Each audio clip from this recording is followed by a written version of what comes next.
Предлагаю вашему вниманию дополнительные материалы к игре «Дожить до рассвета».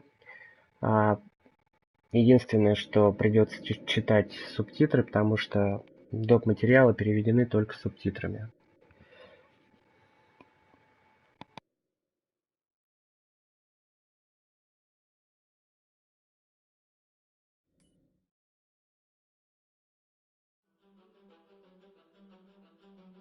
I am Hayden Panettiere, and we are here at the studio recording Until Dawn. My name is Rami Malek, and I play Josh. My name is Megan Martin. My name is Brett Dalton. My name is Antonella Lentini, and I played Hannah and Beth. My name is Jordan Fisher, and I play the character Matthew, Matt for short. I'm Nicole Bloom, and I play Emily in the game. My name is Noah Fleiss. I am Galadriel Steinman, and I play Ashley. So, Until Dawn is the story of 8 teenagers who revisit this cabin in the woods about a year later after a really traumatic experience where I've lost 2 of my sisters, so coming to kind of get some closure in that respect. One of the things that Larry does really well is make these multi-layered characters, and I think for just the story in general, it follows the quintessential horror film plot lines, but the characters are so unique in themselves, and I think that's very cool. Oh, yeah, this was the right thing to do. What? You know, getting everyone together on the anniversary. I mean, Josh seemed really pumped about us all doing something, didn't he? Yeah, no, he definitely did. I haven't seen him so excited about something in forever. Good, good.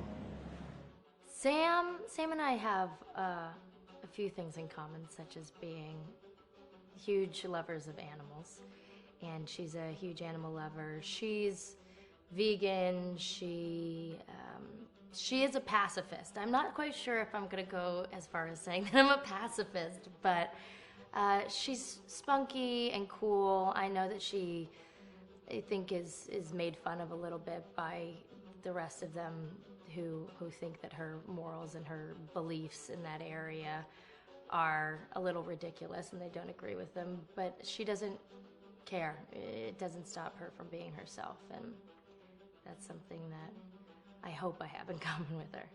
You know, he definitely can be depressed at some times and a bit of a loner, but he takes some solace in one of his sister's friends, Sam, played by Hayden Panettiere, and invites everybody back to the same house the next year to kind of find some closure. Jessica she has a whole lot of personality. She is definitely the sort of mean girl character that, you know, at school she knows she's pretty, she knows that boys like her, and she's gonna use it to her advantage.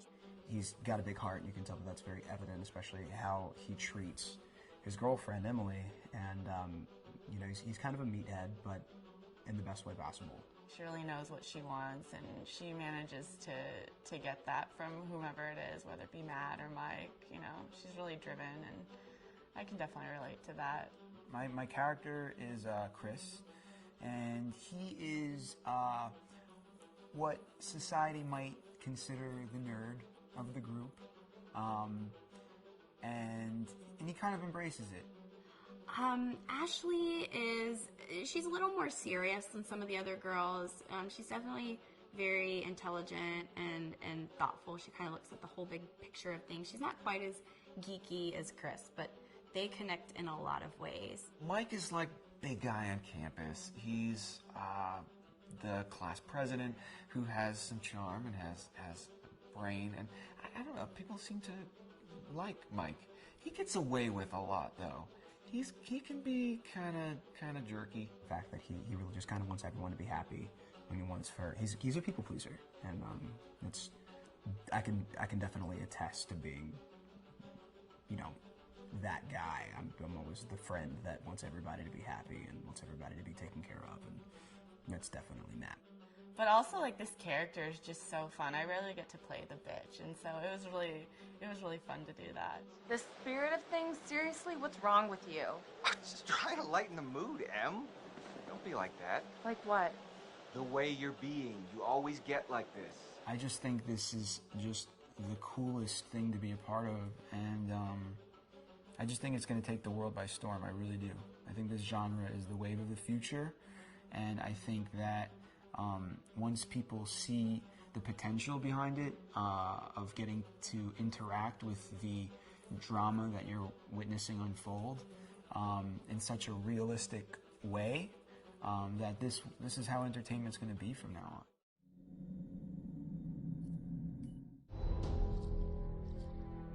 Hi, this is Lee Robinson, production designer on Until Dawn.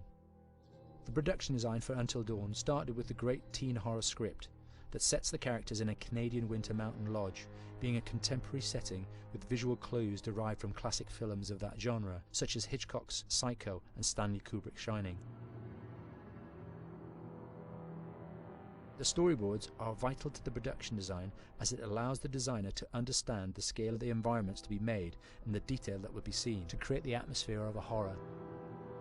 This took us into concepts that took these storyboards further, visualizing the world through the color palette, the lighting, tone and the mood, and developing key locations such as the lodge, the cable car stations, the forests themselves, the wilderness.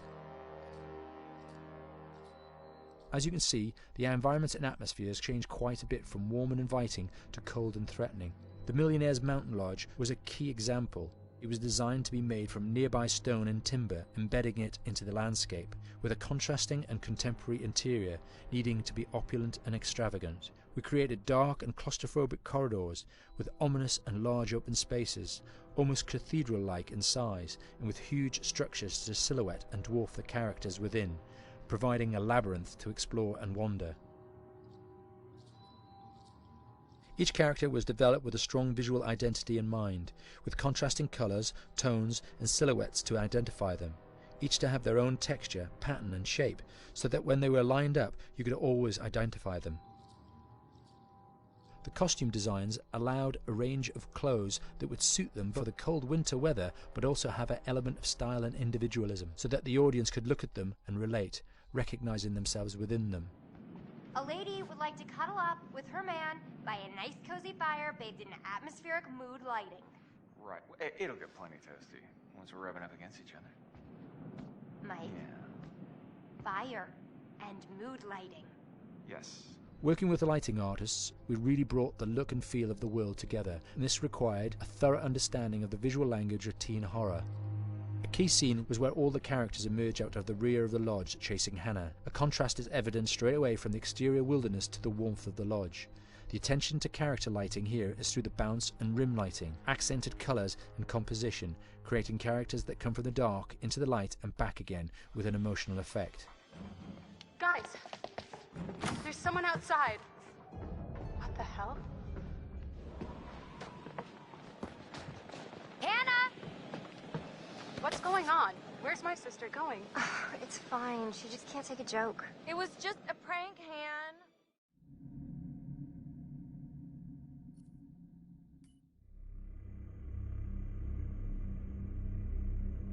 Until Dawn is a game that's full of horror, and one of the things we decided to do early on was to take a scientific approach to how scary it was.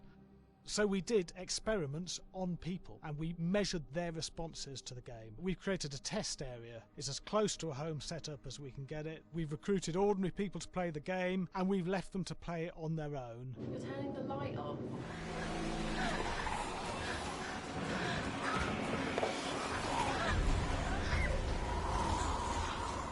The only difference is it's rigged with cameras and microphones that relay the data through to the next room where people are watching them play.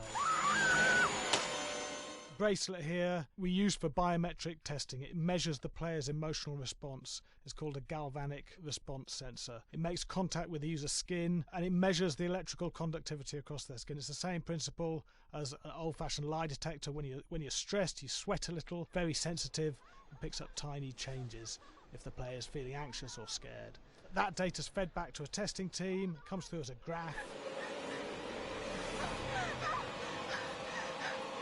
I'm so sorry.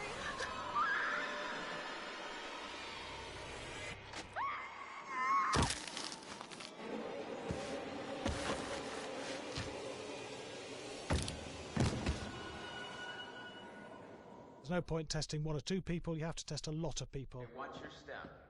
When we have a scare that's consistently has a measurable emotional response, then we knew it was good. If it didn't have that, it goes back to the team for improvement. The data doesn't tell us what's wrong with the scare, it only tells us if it's working or not. Wait, okay, so you hear that too, right? Josh. Here we have a chapter relatively early in the game. Weirdly regular. Nothing regular about it. We have to create tension and anxiety in the player so they are ready to receive the scare.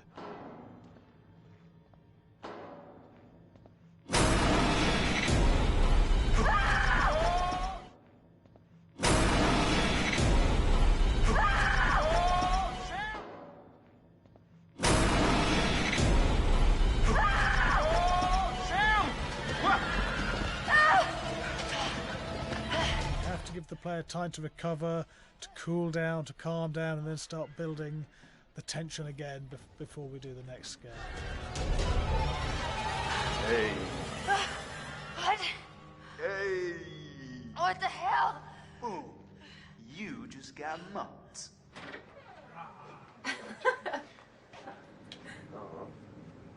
Yeah, I have such an adrenaline high from that game. There's two things we found. One is we could look at the scares, analyse if our expected scares were working effectively. Were people shrieking and covering their hands, or were they getting an emotional response from it? And being scientific about it means that we strip out people's opinions about whether things are working or not. We've got data, and we look at the data. If it's working, we're happy with it. Really scary. Bit scared and wanting to get away. I actually maybe a bit scared to play on my own, but in a room with the lights on, yeah, with some other people as well, yeah, maybe. But because I'm a scaredy cat, I would play with someone in the room. And the lights on. It was one of the scariest games I've played in a long while.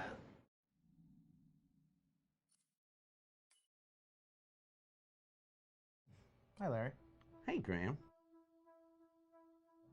Hi, my name is Graham Resnick. I'm a filmmaker, writer, director, sound designer, and I started working with Larry Fessenden about 10, 15 years ago through my friend Ty West, who I grew up with, and have done a lot of sound design with on his films.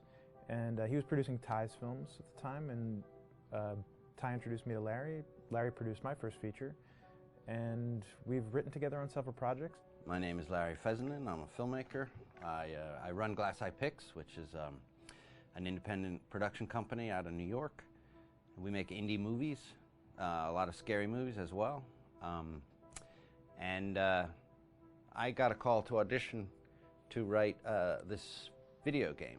And I called my pal Graham Resnick because Graham is a gamer. And while I thought I could offer something to the idea of writing this multi-branching story, I knew that I would want Graham's expertise as a lover of gameplay, since I guess games were started. So and just as a lover. And as a lover, yes. As just why there's so many sex jokes in the game. There was one Italian website that did say the Larry that's Fessenden right. and Graham Resnick, the two lovers behind Until Dawn. Come here. Maybe I know how to handle you too. I am definitely ready to be handled. So I wanted Graham by my side. Yeah, and we got the gig, and it's been an amazing ride. Oh, hell yeah. Oh my god. She's taking her shirt off. What? Oh my god. Matt, what are you doing here? Hannah. I'm sorry, Hannah. This all got Don't out of lie, hand, just but So in the game, the basic setup is that a year prior to the game's start, all these kids had gone up to a ski lodge that was owned by the parents of one of the kids, or a couple of the kids, and some of the teenagers played a prank on some of the other teenagers, and a terrible tragedy occurred when a few of them, two sisters, ran out into a blizzard, and were never seen from again.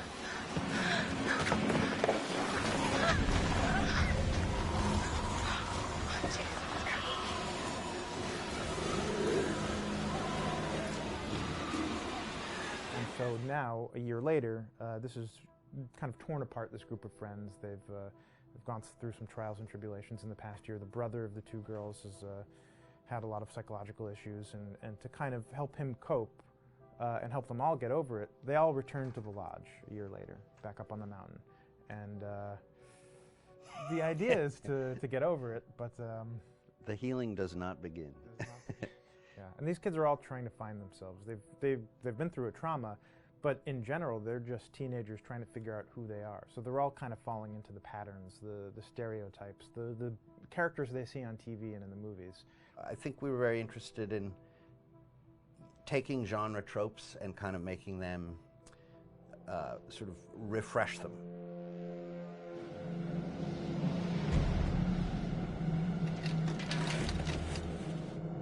Hey, did you see that?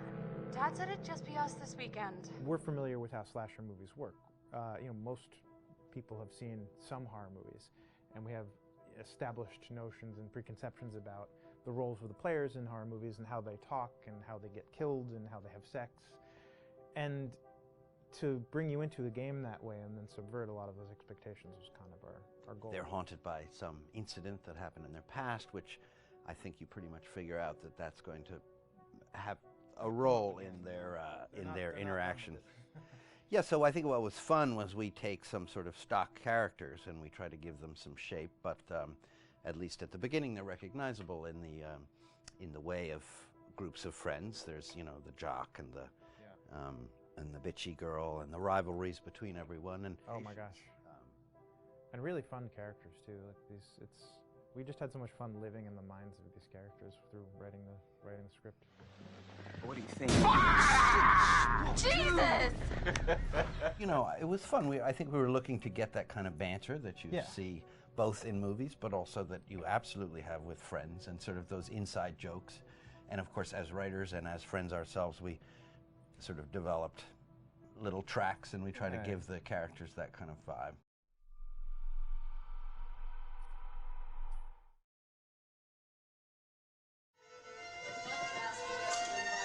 Yeah, fast and violent.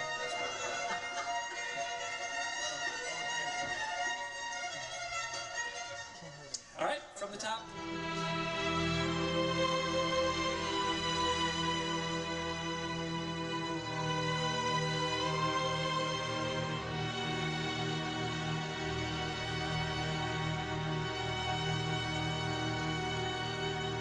My name is Jason Graves, and I'm the composer for Until Dawn.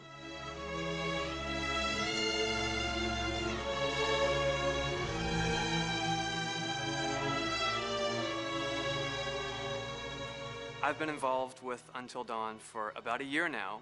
Originally, I was contacted by Barney Pratt, the audio director. I think that had something to do with my lineage of horror games, and hopefully not the fact that my last name is Graves, although a lot of people seem to associate my name with scary music.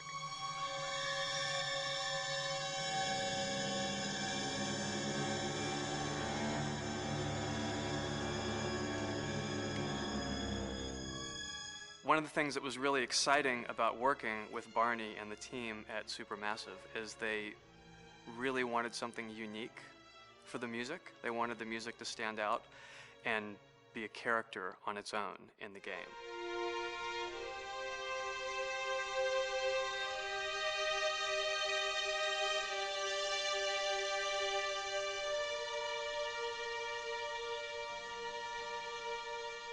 When I'm first starting on a new score, and it doesn't matter if it's film, television, or games, I always end up going to the main theme. Sometimes the developer or producer isn't even necessarily interested in the main theme at the beginning. I just want to do it for myself, because for me, the main theme is the identity of the game. It establishes the mood, the atmosphere, and the character of the music, and how it's going to be playing in the background. And that's what we did with Until Dawn.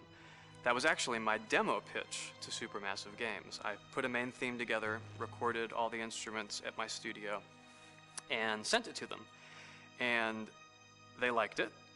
We actually ended up recording that exact theme, all the instruments and everything, live here at Ocean Way, probably 9 months ago.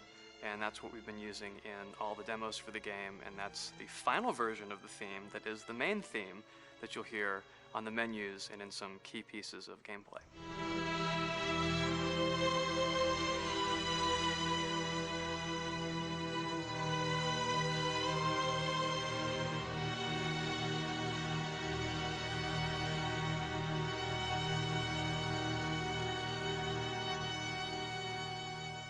seem to have made a name for myself in horror.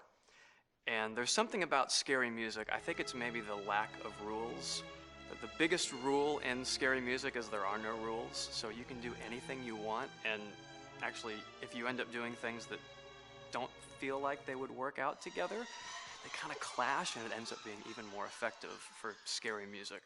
So that's what really drew me to Until Dawn, was the textures, plus writing thematic material that is interwoven with the scary textures. I haven't really done anything like that before. Usually it was just all tension all the time, and that's fun and it's great. But I'm actually at heart a very melodic composer. That's the kind of music I love listening to, and that's the kind of music I love writing. That's the kind of music I got to work on in Until Dawn. Very nice. Same thing.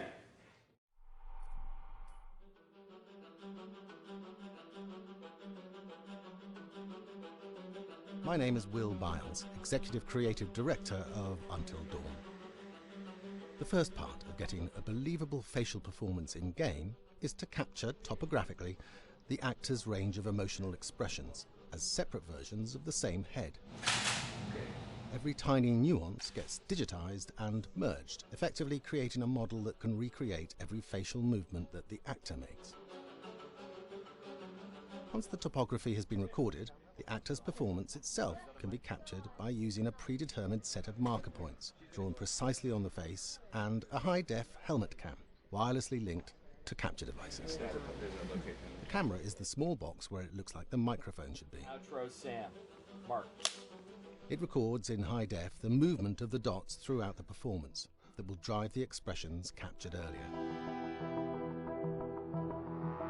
Unlike other systems, this form of capture is far less lossy because there are fewer interpretations between performance captured and performance rendered finally in-game.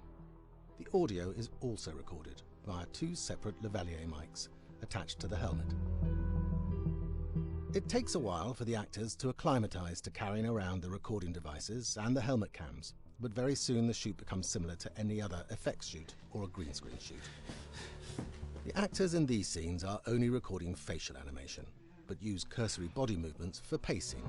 Wait, and maybe we should all stick together and find everybody and make sure that we're all okay, so... 1-1, the year before the prank. Take 2, Mark.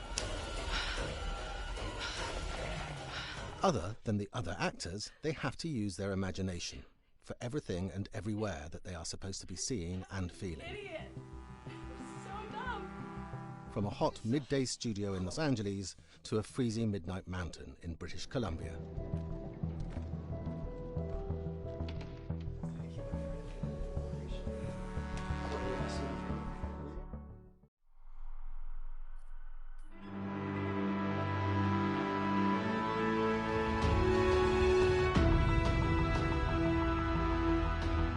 Because Until Dawn has a dynamic, ever-changing story, the facial performances and the body performances are recorded separately, with different systems.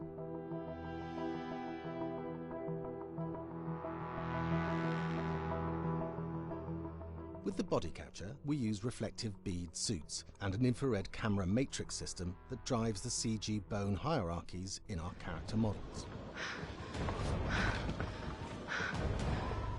These performances cover everything from character locomotion, scene-specific performances and stunt work, most of which was recorded at studios in Pinewood and Shepperton, near London. Hannah! Hello? Combining all the elements seamlessly in the final game becomes a formidable editing and logistical task. Every variation, both physical and emotional, must be combined in these multi-edits. Scaffolding props have to stand in for the sets, because the hundreds of infrared cameras have to be able to see all of the reflective beads on the actor.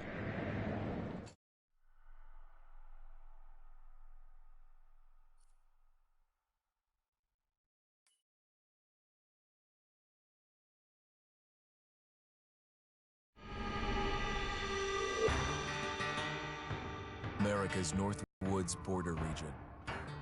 Within this land of 10,000 lakes and miles of dense timber, a hideous creature is believed to lurk. The North Woods is probably one of the last frontiers in America. There's still a lot of places in this area that hasn't been set foot by man. Monsters and mysteries exist here because it is remote. Up in the North Woods, winters are long. In times of biting cold and isolation, a devouring monster is believed to come forth.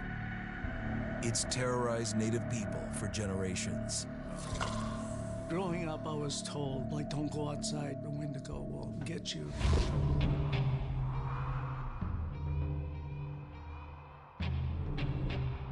Among the traditions of the northern Algonquin tribes is the Wendigo, a monster that can seize hold of a person to carry out its hunger for human flesh. Many Native Americans fear even talking about this Wendigo, and even the mention of the name will let the Wendigo find out where you are, and it will open you up to be possessed by this Wendigo. The most famous case of a Wendigo possession took place in 1879. In the deep woods outside of Edmonton, Alberta. Swift Runner, a Cree Indian, was a trapper and a guide. He had left town the previous autumn with his wife, 6 children, and his mother. But when Swift Runner returned in spring, he was alone.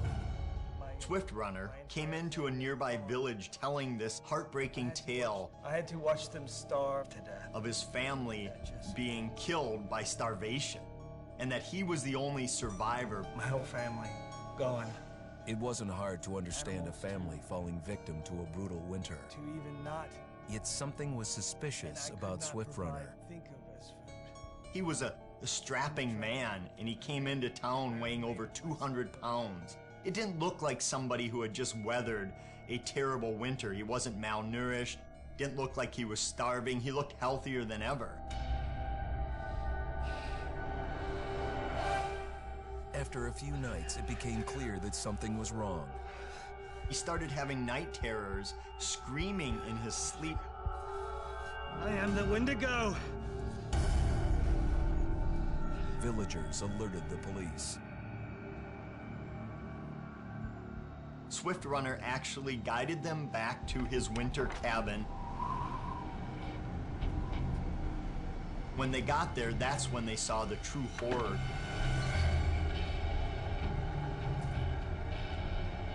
Human skulls were scattered around, many bones, some of which had been snapped in half and the marrow inside had been drained.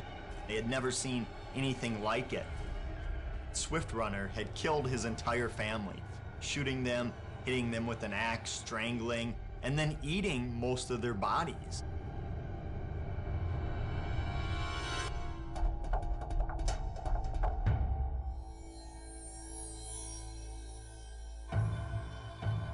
Right up until the moment the noose was on his neck, Swift Runner swore the evil spirit of the Wendigo had possessed him and twisted him into a cannibal killer. When he was on the gallows, Swift Runner himself said, "I am no longer a man."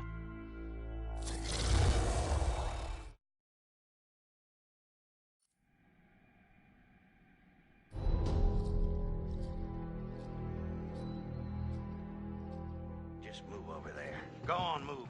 Let me say what I came to say. I'm here to tell you what you're up against being back on this mountain. You should never have returned. I don't know why you did after what happened last year. You mean with Hannah and Beth? Yeah, how could you know without being involved? I don't take kindly to you kids coming up here to my mountain. Your mountain. The mountain don't belong to me, it's true. But it don't belong to the Washingtons. This mountain belongs to the Wendigo. Hi, this is Lee Robinson, production designer at Supermassive Games. Understanding the ancient myths of the Wendigo was key for their development that helped the visual look. Through sketches and concepts, these elements were visualized, such as eyes being milky, almost dead, with loss of lips and eyelids due to frostbite, fangs growing and arms and legs getting longer, with skin hardening and thickening to look snarling and menacing, yet withered and lean. What the hell was that? Another fucking piece of... Fingers and toenails extending like claws, allowing them to climb effortlessly. We made them look gaunt and weathered, and having ragged remains of clothes they wore. Blood-stained and rotten, with patches of hair still remaining, they retained strong skeletal limbs, which enable them to be agile and quick through the environment. Where are you? My name is Jamie Gallipo, animation director at Supermassive.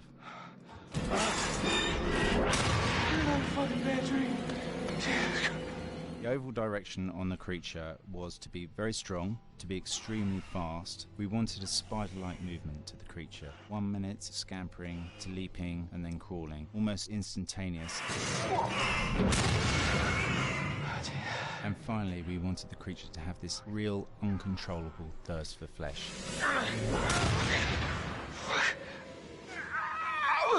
From a sound design perspective, the Wendigo is a real challenge. For the main vocalisations of the Wendigo, we used our own vocalisations, various different animals from the exotic to the farmyard, various plugins and processes to gel these sounds together and keep a human resonance behind that voice, telling the backstory of the Wendigo.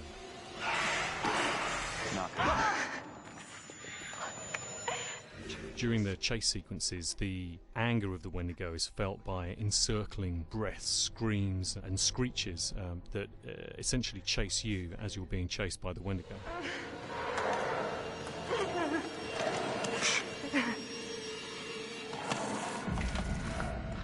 We would layer them up in a multitude of layers, sometimes 15, 20 sounds playing at the same time, to build up the vocalizations for this fearsome creature which is always in attack mode, hyperactive and chasing you throughout the game.